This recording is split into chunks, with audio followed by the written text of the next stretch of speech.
సమాజానికి ఎవరు ప్రమాదం? ఒక వ్యక్తి నేను ఫలానా వ్యక్తిని, నా సిద్ధాంతం ఇది, నా విధానం ఇది అని చెప్పుకొని ఎలాంటి ముసుగు లేకుండా తిరిగే వ్యక్తితో సమాజానికి ప్రమాదమా? ముసుగేసుకొని తన విధానం ఏంటో చెప్పకుండా ముసుగులో సంచరించే వ్యక్తులతో సమాజానికి ప్రమాదమా? చాలా సింపుల్. తన విధానం ఏంటో బహిర్గతం చేయకుండా ముసుగులు వేసుకొని సంచరించే వారితోనే ఎప్పటికైనా ప్రమాదం ఉంటుంది. ఏపీ ముఖ్యమంత్రి చంద్రబాబు నాయుడు గారు చెప్తూ ఉన్నారు, రాజకీయ పార్టీలకి సొంతంగా మీడియా సంస్థలు ఉండడం సరికాదు, కొన్ని పార్టీలు అలా సొంతంగా మీడియా సంస్థలు పెట్టుకొని తప్పుడు ప్రచారం చేస్తూ ఉన్నాయని చంద్రబాబు నాయుడు గారు వ్యాఖ్యానించారు. చంద్రబాబు నాయుడు గారు ఈ వ్యాఖ్యల్ని ఎవరిని ఉద్దేశించి చేశారు అనేది కూడా అందరికీ తెలుసు. సాక్షి మీడియాను వైఎస్ జగన్మోహన్ రెడ్డిని టార్గెట్ చేసి చంద్రబాబు నాయుడు గారు ఈ మాటలు అన్నారు అన్నది అందరికీ తెలుసు. సాక్షి మీడియా బహిరంగంగానే మేము వైసీపీ, వైఎస్ఆర్ ఫోటో వేసుకొని మరి జగన్మోహన్ రెడ్డి కుటుంబానికి చెందిన పత్రిక, ఇవన్నీ సమాజానికి తెలుసు కాబట్టి వాళ్ళు ఎలాంటి విధానంతో ఉంటారు అన్నది ప్రజలకు ఒక క్లారిటీ ఉంటుంది, పాఠకులకు ఒక అవగాహన ఉంటుంది. అదే తెలుగుదేశం పార్టీ కోసం అనుకూలంగా ముసుగులు వేసుకొని సంచరిస్తున్న పత్రికలు, మీడియా సంస్థలతోనే కదా ప్రమాదం.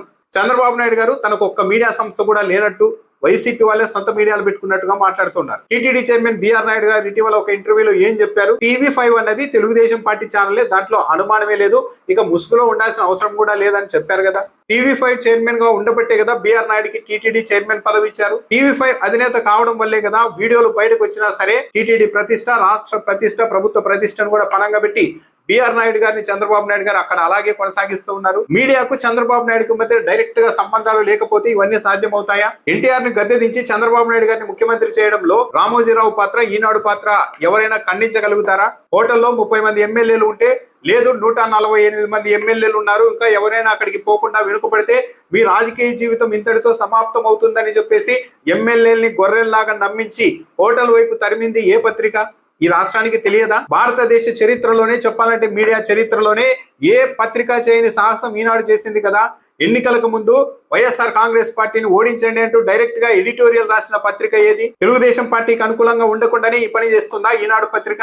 జగన్మోహన్ రెడ్డి అధికారంలో ఉన్నప్పుడు జగన్మోహన్ రెడ్డి 5 ఏళ్ల కాలంలో 14 లక్షల కోట్ల రూపాయలు అప్పు చేశారంటూ పదే అసత్య ప్రచారం చేసిన ఈనాడు పత్రిక ఇప్పుడు మాత్రం ఎందుకు మౌనంగా ఉంది? జగన్మోహన్ రెడ్డి అధికారంలో ఉన్నప్పుడు మంగళవారం వస్తే చిప్పలు పట్టుకొని కార్టూన్లతో రెడీగా ఉండే ఈ పత్రికలు ఇప్పుడు చంద్రబాబు నాయుడు గారి ప్రభుత్వం 2 ఏళ్లలోనే జగన్మోహన్ రెడ్డి 5 ఏళ్లలో చేసిన అప్పును దాటేస్తూ ఉంటే ప్రతి మంగళవారం ఈ రాష్ట్రానికి ఈ వారం దక్కిన అప్పు, ఈ రాష్ట్రానికి ఈ వారం రుణ సామర్థ్యం అంటూ కవర్ చేసేలా ఎందుకు మాట్లాడుతున్నారు?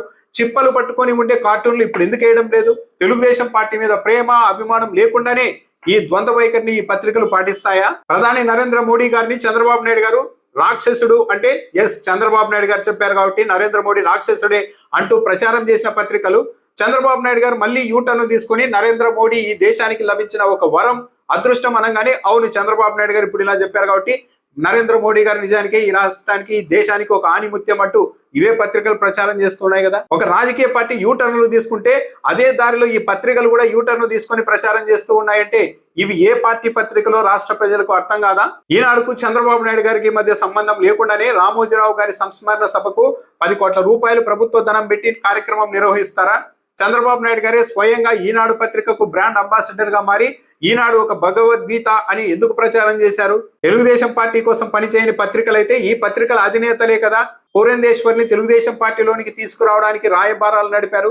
ఈ విషయం స్వయంగా దగ్గుబాటి వెంకటేశ్వర్ గారే చెప్పారు కదా. చంద్రబాబు నాయుడు గారి రాజకీయ ప్రయోజనాల కోసం చంద్రబాబు నాయుడు గారు తెలుగుదేశం పార్టీ నిత్యం అధికారంలో ఉండాలి అని తప్పించే పత్రికలు కాకపోతే జగన్మోహన్ రెడ్డితో ఏ గట్టు పంచాయతీ ఉందని రోజు ఆయన మీద వ్యక్తిత్వ హననానికి పాల్పడుతున్నారు. జగన్మోహన్ రెడ్డి మీద రోజు ఎందుకు ఈ మీడియా సంస్థలు విషం చిమ్ముతున్నాయి? తెలుగుదేశం పార్టీతో డైరెక్ట్ గా సంబంధాలు ఉండబట్టే కదా ఈ టీవీ ఛానళ్లు, ఈ పత్రికలు ఇలా వ్యవహరిస్తున్నది. ఇవన్నీ ప్రజలు గమనిస్తూ ఉన్నా సరే చంద్రబాబు నాయుడు గారు తనకు ఒక పత్రిక, ఒక టీవీ ఛానల్ కూడా మద్దతు లేదు, నేను ఒంటరిగా రాజకీయ పార్టీని నడుపుకుంటున్నాను అని ప్రజల్ని నమ్మించేందుకు ఈ కాలంలో కూడా రాజకీయ పార్టీలకు పత్రికలు, టీవీలు ఉండకూడదు, అలా ఉంటే ప్రమాదం అని చంద్రబాబు నాయుడు గారు మాట్లాడుతున్నారంటే ఇది మరింత ప్రమాదం కదా. ఒకవైపు తన పక్షాన ముసుగులు వేసుకొని మీడియా సంస్థలు పనిచేస్తూ ప్రజల్ని గందరగోళానికి గురి చేస్తూ ఉంటే, తమ అసత్య ప్రచారాలతో ప్రజల్ని వంచిస్తూ ఉంటే ఇది కదా ప్రమాదం.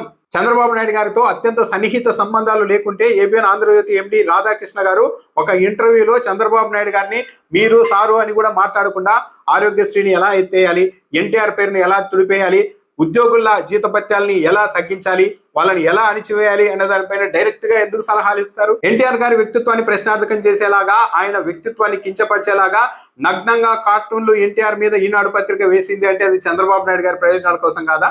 జగన్మోహన్ రెడ్డిని ఒక మేకలాగా, అమరావతిని ఒక మొక్కలాగా చూపిస్తూ, గతంలో ఇదే అమరావతిని ఒక వృక్షంగా చూపించి, ఇప్పుడు తీరా మళ్ళా జగన్మోహన్ రెడ్డిని టార్గెట్ చేసే సమయానికి అది ఇంకా ఒక మొక్క, జగన్మోహన్ రెడ్డి మేకలా తినేస్తారు అంటూ కించపరిచేలా కార్టూన్లు వేస్తోంది ఈనాడు పత్రిక అంటే అవన్నీ చంద్రబాబు నాయుడు గారు, ప్రస్తుత చంద్రబాబు నాయుడు గారి నాయకత్వంలోని తెలుగుదేశం పార్టీ ప్రయోజనాల్ని కాపాడడం కోసం కాదా? వైఎస్ఆర్ కాంగ్రెస్ పార్టీ హయాంలో విద్యుత్ మీటర్లను ఏర్పాటు చేస్తున్నారని ప్రజల్ని రెచ్చగొట్టేలాగా ఇల్లెక్కి అరుపులు కేకలతో వార్తలు రాసిన ఈనాడు పత్రిక అదే చంద్రబాబు నాయుడు గారు అధికారంలోకి వచ్చిన తర్వాత అదే విద్యుత్ మీటర్లను బిగించేందుకు సిద్ధమవుతూ ఉంటే అదే పత్రికలో విద్యుత్ మీటర్లు వచ్చేస్తున్నాయి అంటూ సానుకూలంగా కథనాలు రాశారు కదా.